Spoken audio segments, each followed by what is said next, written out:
build a culture in your business where the people treat the business like their own and the P&Ls like their own, and help you, build a business that someday they can run. So you have to build your group of protectors. Who are your advisors and protectors? Build your own capital. Instead of going to banks and investors to get capital to sell products, sell more products, reinvest the funds, build your own financing mechanism within your own business.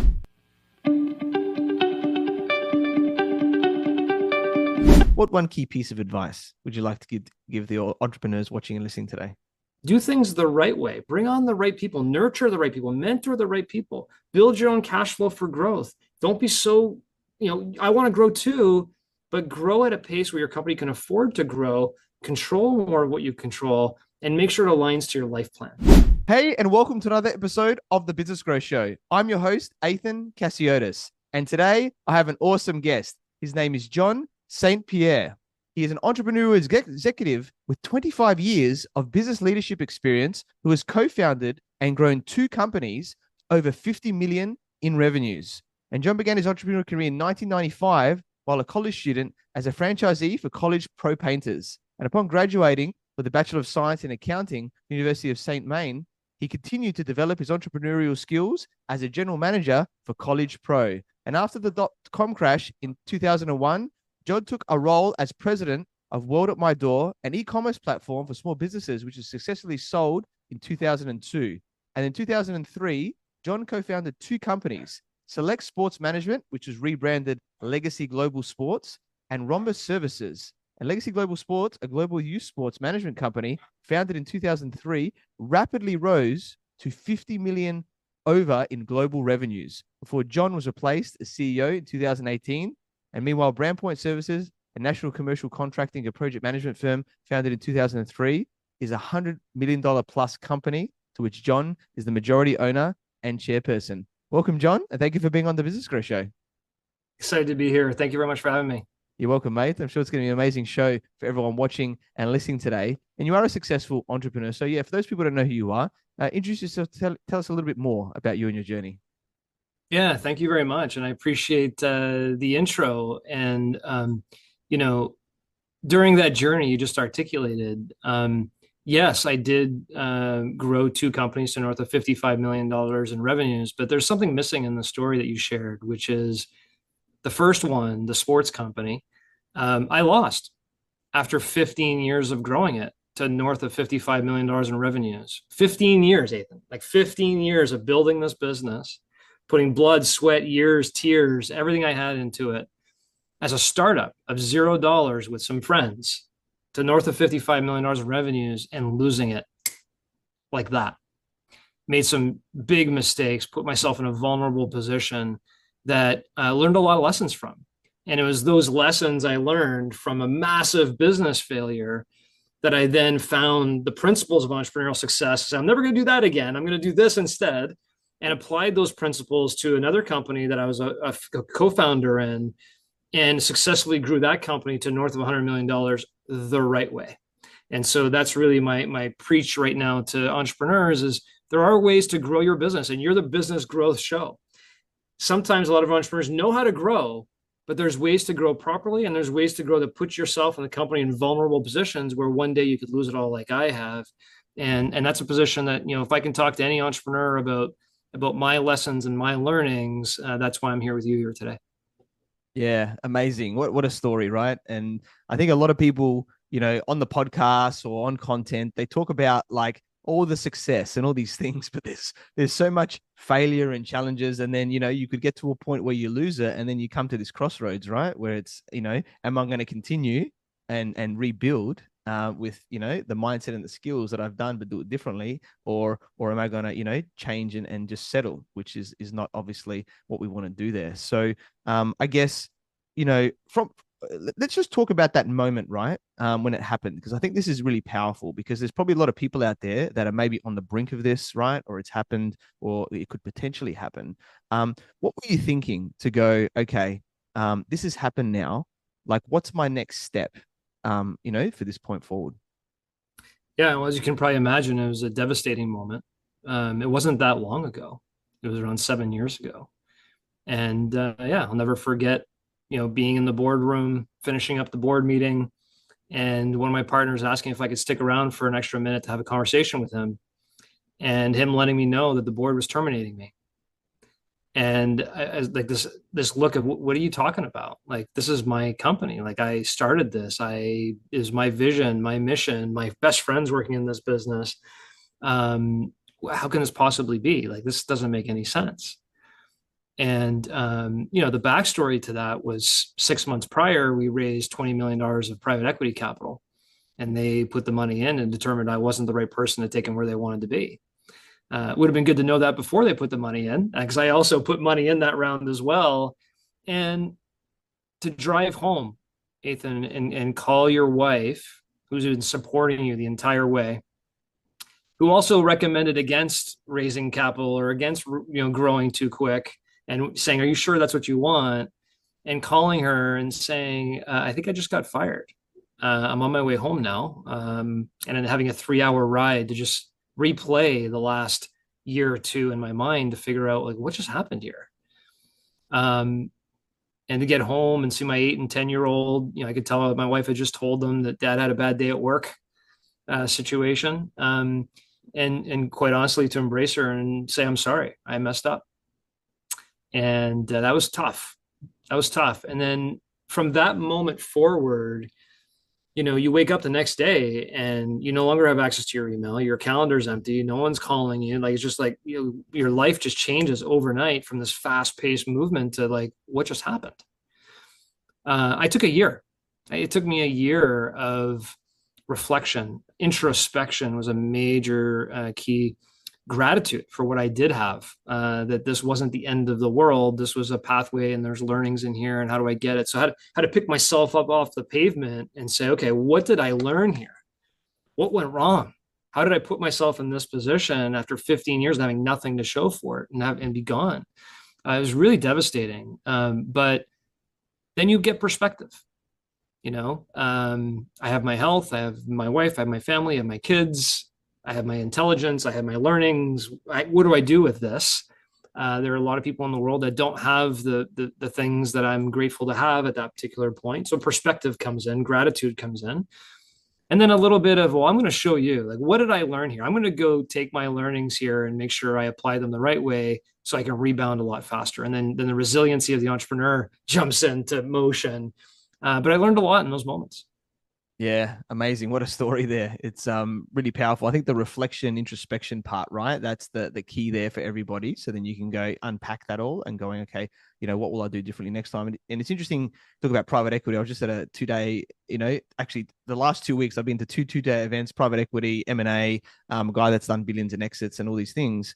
And I think it's very interesting because it's like, you want to get to the exit. A lot of the entrepreneurs, it's like, I get the payday, right? There for all the work that I've done. But normally from a private equity standpoint, they take a majority hold, right, on the business. So then you potentially lose control, right, at that point, and then it's a challenge. So you talked about doing it a little bit differently this time. So I'm intrigued on that point. Is there something with shareholdings, or maybe not going down a full route of getting that investment to take the majority? What sort of was key there, I guess, in this next business? Yeah, well, let me start with just a general life learning, not even really anything to do with business. One of the things I started doing, Ethan, is I started journaling. I never journaled before. I was too busy to journal. I don't have time to do this, right? But trying to get the reflections and introspection, I started journaling. I started thinking about things. I started thinking about what was I trying to do? And what I found was I was trying to grow my business for the wrong reasons. I didn't really have a life plan. I had a business plan, but it wasn't really connected to what I really wanted in life, what I was really trying to achieve. And so one of the first things I did is I created a 30-year life plan for myself and said, okay, I got a long time. I got a long horizon in front of me. I got lots of time to rebuild. But what do I really want? What's important to me? And once you have your life plan, then design your business plan to tie to your life plan. Not just go run a business for growth's sake. I mean, growth for growth's sake is the ideology of a cancer cell, is a quote that I remember hearing, right? It's like, you can't just grow because you want to grow. That doesn't get you anywhere. As a matter of fact, what happened to me is I was growing and growing and growing, and adding more debt onto my balance sheet, leveraging the balance sheet because we were making acquisitions. We were trying to grow too fast. And the next thing you know, I had to go raise capital. Raise capital dilutes my equity. And when I got fired, I owned 8.5% equity in the company that I started. What was the point of this? I could have been a $10 million company owning 100% of it, and been in a much better position than owning 8% of a $100 million company. Like, what was I trying to accomplish here?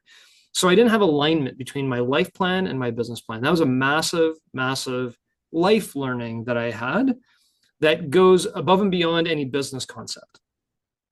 On the business side, I'll list them out to you because in my book, The $100 Million Journey, I talk about the 7 principles of entrepreneurial success.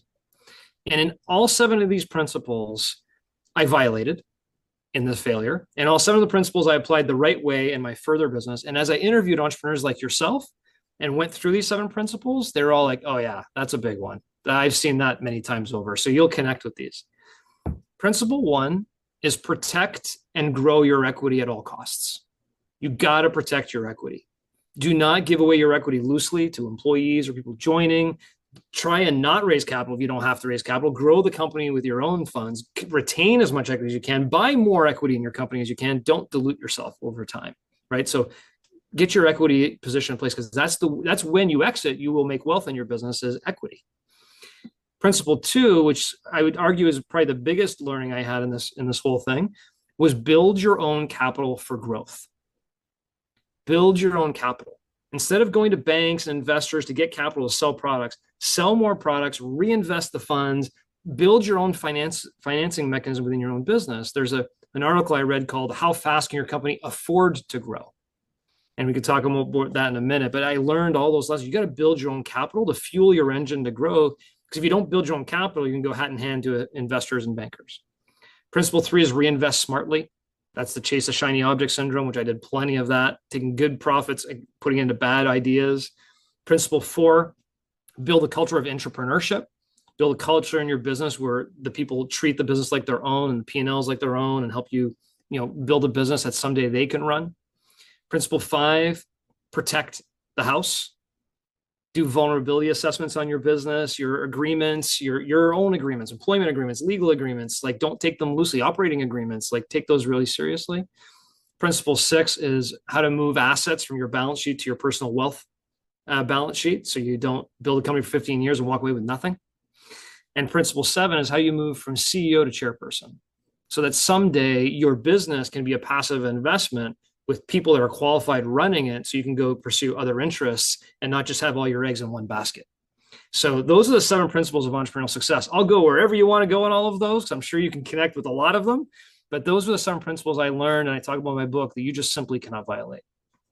Yeah, amazing. They're really, definitely really powerful. I look forward to delving into more of these. And the book sounds amazing, The $100 Million Journey, right? Because a lot of people think small, I think, and it's like, what if you have the big vision? And I love I love the life plan, right, that you talked about there. Because I always say to my clients, with my business coaching mentoring, I say, the business is a vehicle for your life, right? So design your life first, because the business will just take up the time, right? It just sucks it in, right? So you got to build, like, what do you enjoy? The family time, the trips, whatever that's important for you, and then you make the business work around that. So I love that point that you mentioned. So let's talk about equity first, right? Because I think there's 2 types of businesses, right? You've got ones, especially service businesses, where you can do it on your own accord a lot of the time, right? And build that up without capital. Then there's other businesses that may have, like, capital costs, like maybe machinery or manufacturing, or things like that, which might need investment, right, to get going if you don't have a base. So is there any number that you would go up to if you do need to get a decent amount of investment, right, that you would have, and whether it's you or a co-founder or whatever, to keep overall in the company? Do you think, is there a sweet spot? Yeah, I'm the wrong person to ask that question, because I work with entrepreneurs over here in the US a lot, and I work with a lot of entrepreneurs that are on the verge of taking an investment round. And so far, I've been successful to convince every single one of them not to do it. And maybe you should be looking back at your own profitability. And maybe you're trying to grow too quick. And maybe you should fine tune things a little bit further. Or maybe you should subcontract some stuff out, or maybe you should find vendors in a partnership that can do these things for you. So I'm highly opposed to selling your equity for an investment. Because your equity is ultimately what's going to be the most powerful thing down the road, and it adds a lot of complications. And I think, I don't know about you, Ethan, but like I never really started a company by myself.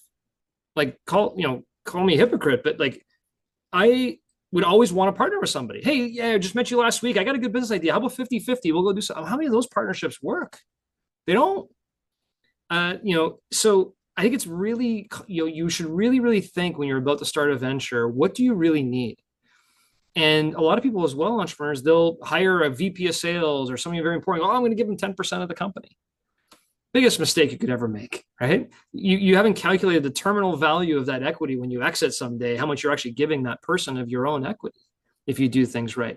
I think there's a lot of other ways to do it. I've seen a lot of entrepreneurs do this really the right way, where they get proper bank financing to buy that equipment, but the bank will make sure that you can support it and that it makes sense. There's alternative investors you can find out there that will, provide an investment where they can get their money back in a return with maybe a small piece of equity of the business. Like there's ways to structure it. I always try and find the way not to do it versus go do it. And even in software today, we're seeing software where, with AI tools and how cheap it is for storage and all these, where you don't need as much money as you used to do to start a software company, but you may need a little bit of seed investment, a little angel investing to kind of move you along. But the one thing I did learn, I don't know if you ran into this before, is private equity companies can buy a minority of your company, but still control you.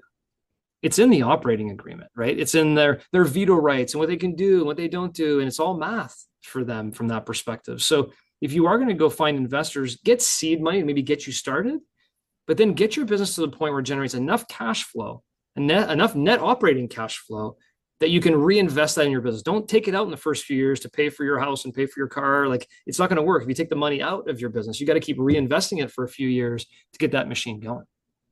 Yeah, I love that. Alternatives, debt financing, all these things, right? Of how you can, create that and keep as much equity, as possible. So love that in that way there. So obviously the reinvesting. So you basically become your own cash cow, like you said, in that way there, and then going, for growth, instead of just pulling it out.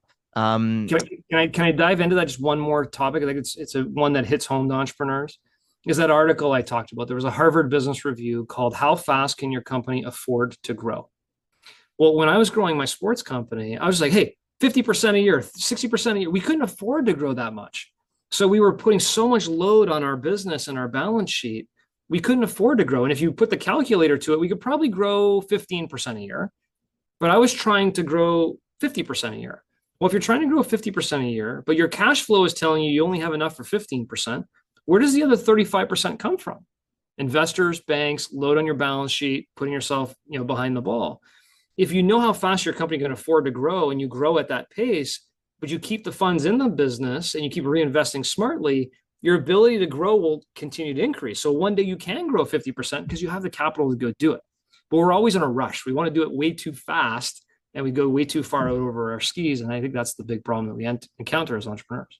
Yeah, definitely. Cash flow is key. And a lot of people over leverage themselves, right, on how much they need, because there's always a cash gap, right? You know what I mean? Of what you need to do when you're growing. So you got to keep that and monitor it over time and do that forecasting. I do it all a lot of time with my clients. And, it's funny. It's like, oh, we're getting a dip in a month and a half. And it's like, well, all we need to do is speak to our key supplier and get some payment terms that are different or something like that. And all of a sudden it fixes the problem and you're ahead of the game, right? Instead of going, oh crap, we're in this point right now. And what do we do? You're not at a good, strong point, right? To be able to negotiate things if it's something like that. So I think it's an amazing point. So let's talk about entrepreneurship now. This actually doesn't get talked about as much, but I think it's really important, right? Where you're creating entrepreneurs within a business. They don't necessarily want to do their own thing, but they have that thinking, right? How do you do this? Because you talked about not obviously giving equity to people, right? And things like that. Ideally, you find people that are probably this way inclined, that don't want to take the risk, but they're like, making the business like their own. But if you're going to build the culture or build people to think like this, what are some tips, that you can give us? Yeah. So the first one is you got to treat them like entrepreneurs. give them the authority and the freedom and the responsibility to make decisions, to make mistakes, to grow, to learn, to be responsible for a profit and loss of a division, or give them that responsibility and mentor them, develop and train them. Right, the saying is, develop and train them well enough so they may leave someday and run something else better, but treat them so well they never want to. So that's really important. The one area that we've incorporated in our businesses that's worked really well is phantom equity. So if you do have somebody, let's say I wanted to add you to my as the chief revenue officer for our construction company that does $100 million in revenue a year. Well, it doesn't make sense for me to give you 10% of the company. You just joined us today. But maybe I want to incent you and say, look, our value is here right now. You're going to drive revenue our company over the next 5 to 10 years. As you grow the profitability and you grow the value of our company, I want you to participate in that. But you have to be around 5 years as a vesting period. And if you get terminated, you lose it. But if you can vest into this program, we'll give you some equity opportunities from a phantom equity perspective where you feel like an owner. You can see the value growing, and you have an opportunity to have a nice pot at the end that you've earned because you helped us grow the value of our company. Now I'm sharing in the growth with you, as opposed to now adding you to the cap table. Now you have voting, and now you're part of the tax group now, and now if you want to leave, now we got to negotiate a buyout. Like all the complications are not there anymore. So I'm in for sharing the wealth that you're creating with the team that helps you create it, but in a different vehicle. Yeah, that's amazing. I love that. Yeah, that incentive, and I love the phantom stock. It's a really great one, right? It's like you got to do the time, but then you've got the carrots there. It's like I'm working for something. I'm not just working for the salary or the commission or whatever is part of that, or the bonuses. It's actually that bigger thing for the long term and for the upside, as well, which I like as well. It's not just like, hey, we got $100 million business. Yeah, you get it already. It's like, well, let's get it to 150, and then you can be part of that, which I think's really important. You talked about protecting the house there, like the agreements and everything side. I think this is so important with agreements. What do you think are some of the key agreements or some things that maybe some people don't think about that you've made sure are in place? Yeah, I would say I'll answer that question, but before I do, it's not just agreements. When you're growing, and I'm sure you see this a lot with the Business Growth Show, you're growing your business. The more you grow, the more there's fractures in the foundation. The more financial controls and this process over here and HR gaps, and there's so many different things. It's like playing a game of whack-a-mole. You hit 2, 3, 4 down, 5, 6, 7 pop up, or there's holes in the boat, and you try and plug all the holes in the boat, but there's still one hole over here, and water shoots through. It's that's what business growth is, especially when you have rapid growth. And so, how do you make sure that you're covering as many of those bases as possible? Is a big responsibility, but yet as entrepreneurs, we just think grow, grow, grow, grow, grow. Well, as we were doing that, scenarios like wire fraud, we got caught for wire fraud for $250,000, where our controller wired money to Beijing, thinking that I had asked her to do it, but it was an email fraud, right? That occurred. We couldn't get that back. That was a vulnerability in our financial controls over 15 years ago. Giving customers too much credit. And then they go bankrupt, and you're sitting here going, wait, why did we afford them $200,000 of credit? Like, we're not that big. You were trying to chase the growth. You forgot those things. So there's a lot of details in the business that we don't do vulnerability assessments on our business enough to go, okay, where are the potential holes that's going to catch us? And that has happened to me over and over and over again, that, today you got to protect the house. You got to make sure it's all there. On the agreement side, I continue to be shocked, just absolutely shocked, at meeting with small business owners that don't really even have a proper operating agreement, don't have a proper buy-sell agreement amongst the partners. They don't even know what it says. They don't know how the business is governed. But yet, most partnerships fail at some point for whatever reason. The partners split apart, one wants to do one thing, and then they have this fight and this mechanism in place. So to me, that's the easiest one to look at, is if you haven't revised that recently, looked at it recently, you need to have those in place. Then I'd say the ones beyond that are your employment agreements, or your HR documents, and make sure everything's in a tidy process. Like, there's all those little details, all the way down to your financial controls and SOPs for how you process payments. to how checks are deposited. And, as you grow, all those little areas become problems. I could talk to you all day about the AP clerk that was writing checks to herself and going to Walmart and cashing them to herself, and they would change the name in the system, and we had no idea what was going on for X amount of time. Like, I can go on and on about, as you grow, these vulnerabilities just start coming in. You have to protect the house, and you need to spend time looking at all these areas. Yeah, it's always about who manages the money, right? That is the high chance of, fraud and other things like that. So I'm happy now these days, like, we don't have the physical checks or the physical cash as much, right, here in Australia. But it's also about, you can do like batch payments. You might not have to do the job, but it's like, as the owner or someone very senior that you trust, right, there, that is very close to you, then you can just sort of do it en masse without just giving the full authority, right, to somebody else, which can then do the dodgy stuff. So that's one way. But I love the risk management side of things that you were thinking about, going, what could hurt us in the long term there.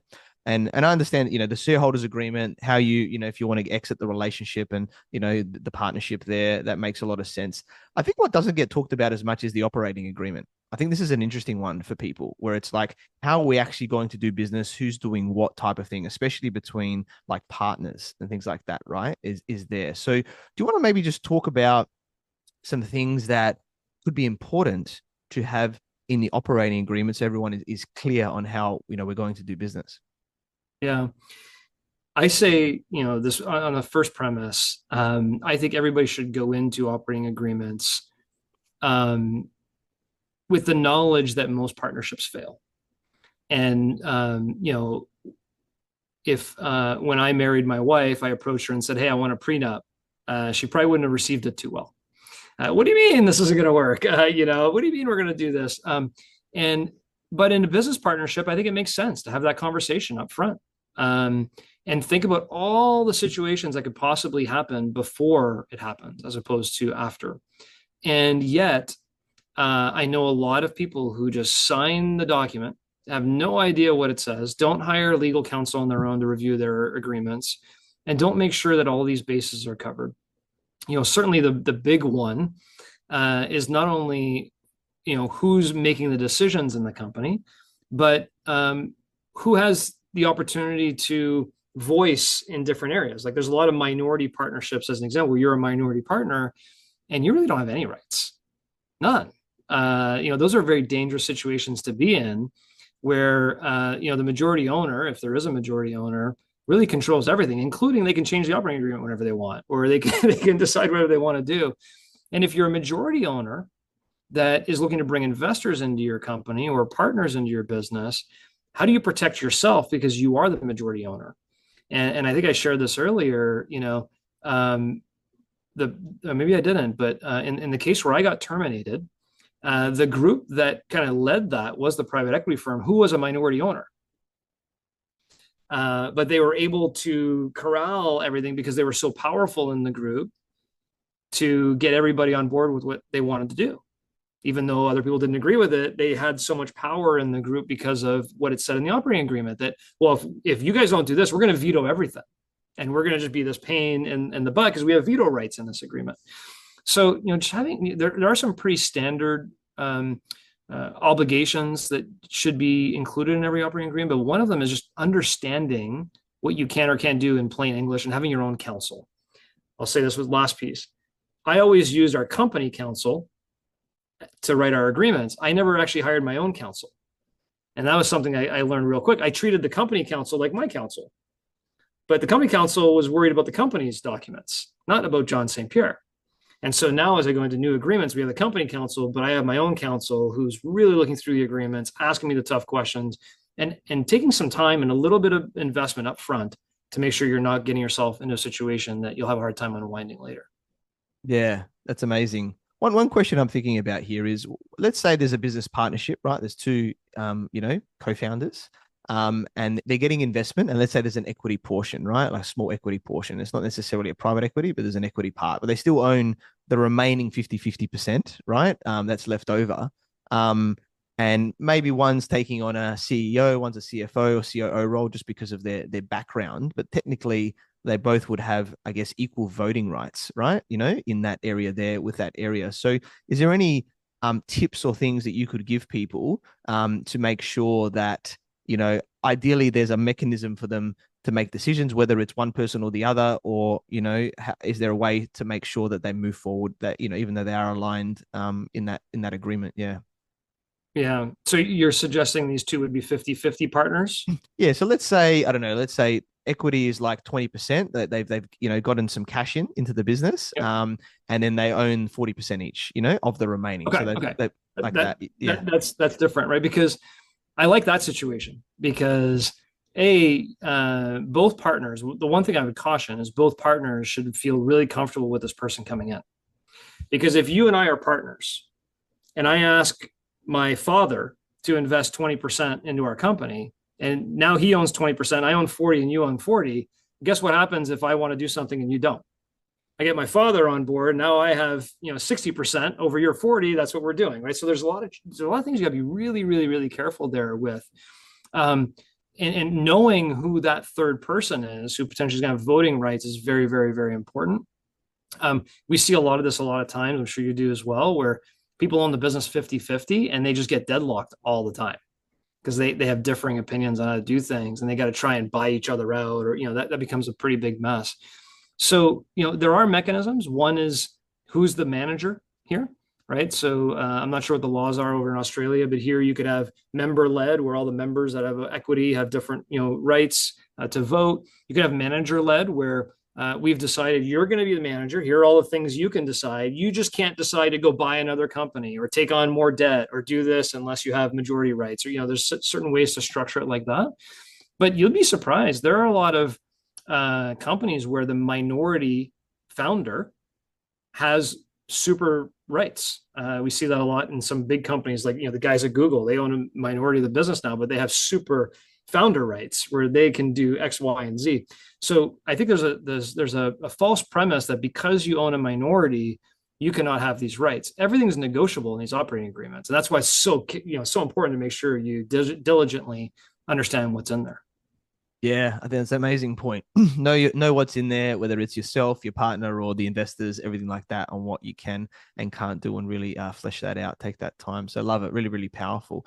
Let's talk about the personal wealth, moving, assets, from the balance sheet and things like that. I think this is so important because a lot of business owners, that they leave all their wealth in their business. And what if something happens? What if something happens to the business, or they come out of the business and they're not, something like that. And it's, or they don't have anybody to take it on, over if they're not doing a proper exit strategy. So I think going through that and building the personal wealth as you go sets you up right for there. So tell us some strategies on how we should be thinking and doing this.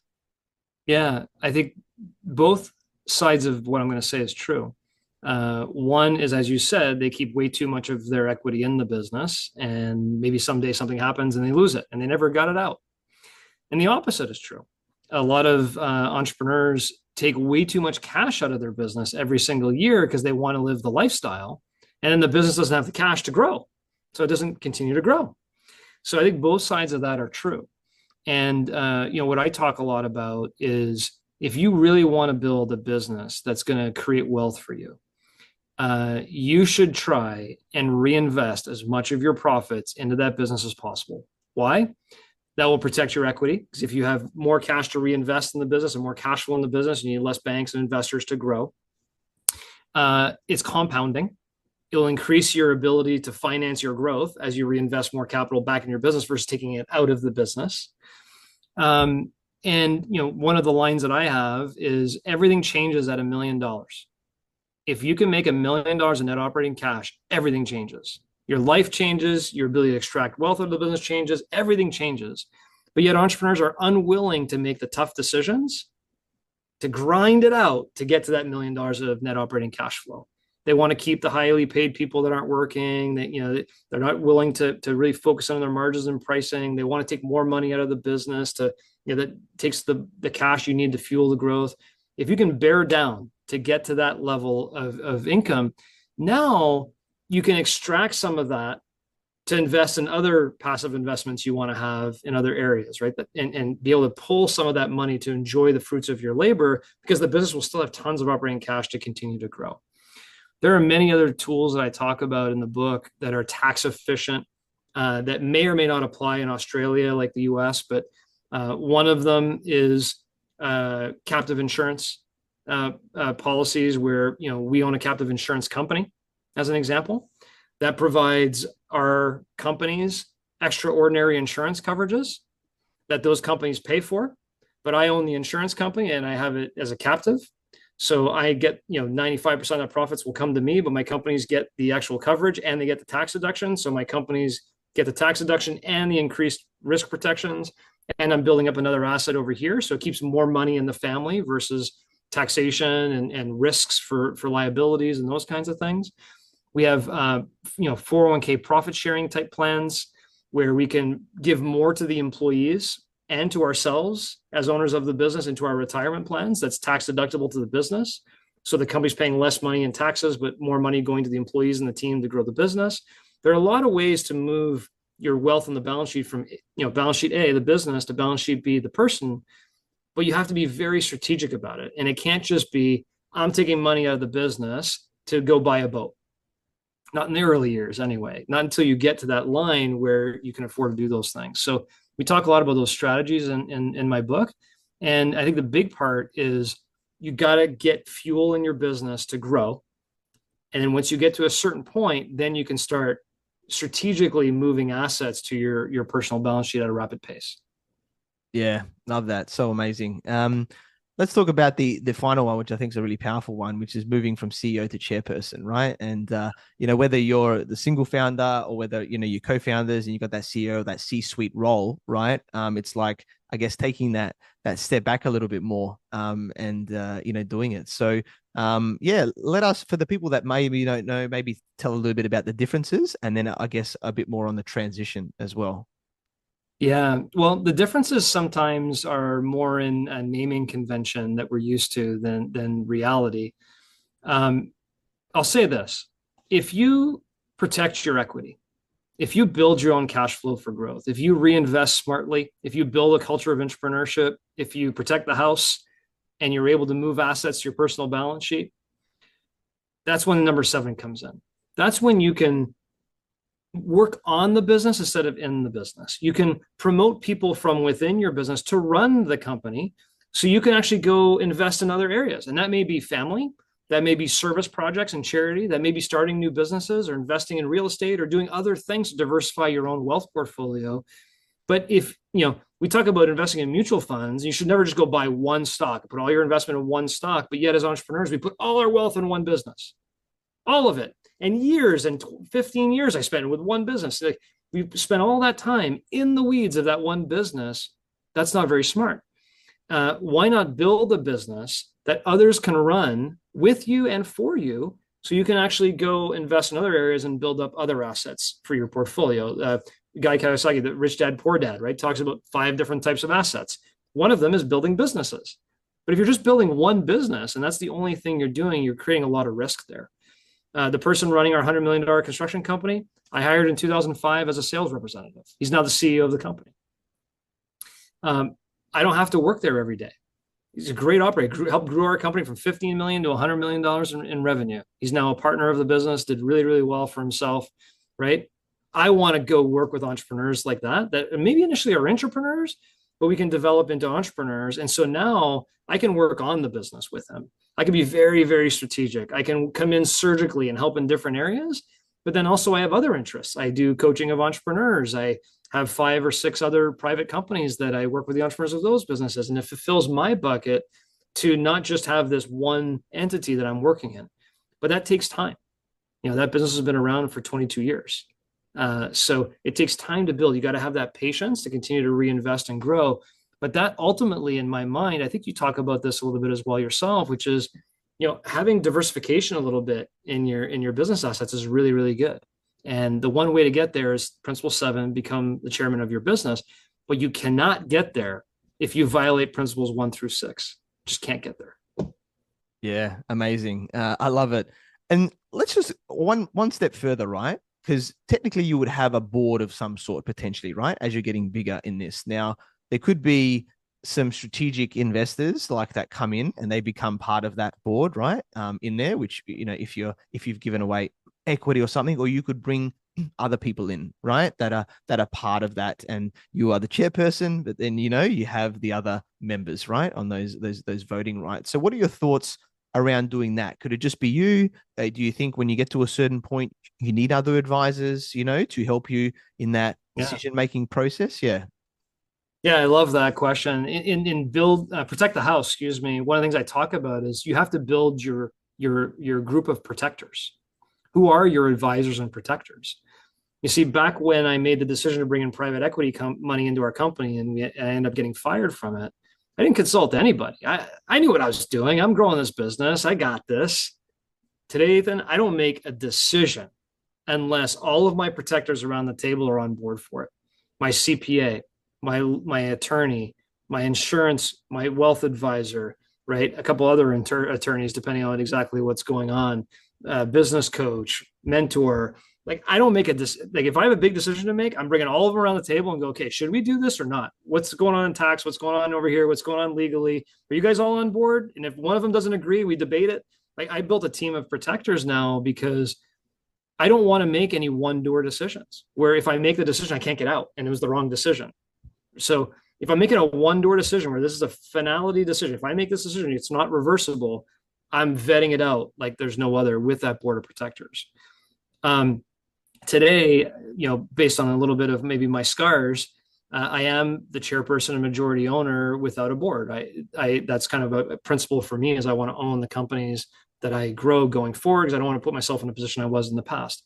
But if you do have to build a board, where you are building a board of people who literally have voting rights on what this company is going to do, you really, really, really need to vet out those people on alignment of values, alignment on principles, alignment on where they want to take the business going forward.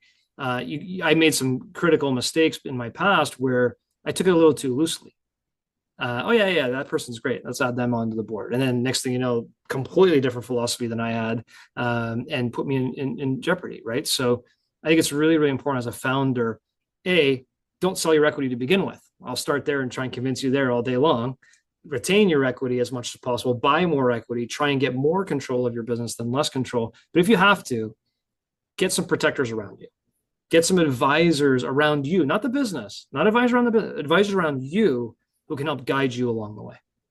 Yeah, amazing. So amazing point there. And yeah, you shared so much gold with us here today. And I guess as we're starting to wrap up, what one key piece of advice would you like to give the entrepreneurs watching and listening today?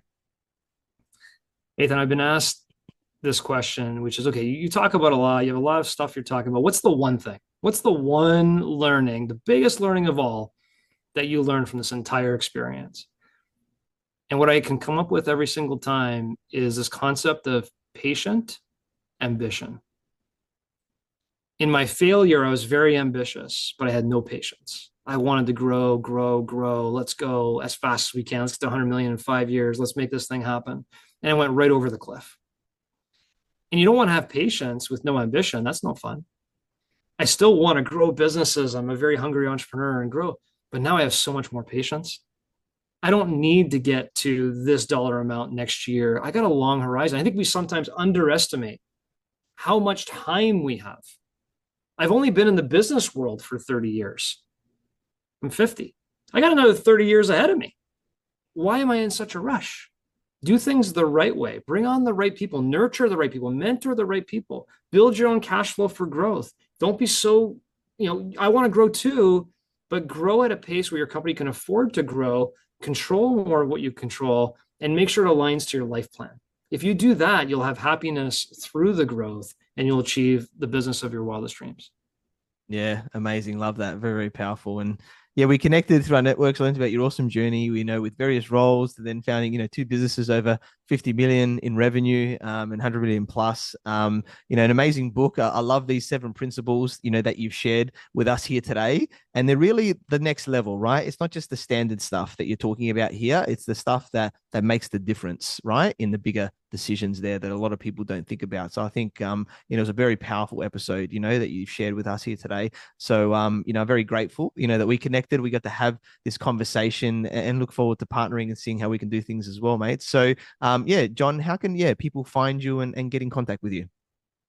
Yeah, for sure. LinkedIn, John St. Pierre, you should be able to find me there. 100mjourney.com. So 100M is in million, journey.com. You find a lot of information. I got a free workbook on there as well that is loaded with tons of tools and financial instruments and things like that to help calculate how fast your company can afford to grow. That's all in there. So yeah, any socials at John St. Pierre 100 as well. Yeah, awesome. Definitely check out John there. The book sounds amazing. We've already got a quick peek in that here today, as well as the socials, everything like that. Connect and learn more, right, about getting yourself to ideally that 100 million plus journey, right? If that's what you're desiring in your business. And yeah, it's been a pleasure interviewing you, mate. And thanks for being on the Business Growth Show. Thank you. Appreciate it.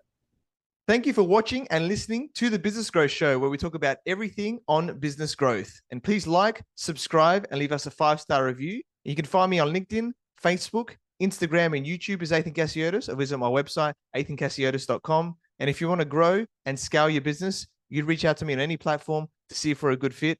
So until next time, remember that our business grows where we learn skills and take action using them in spite of fear. So let's create wealth and freedom together.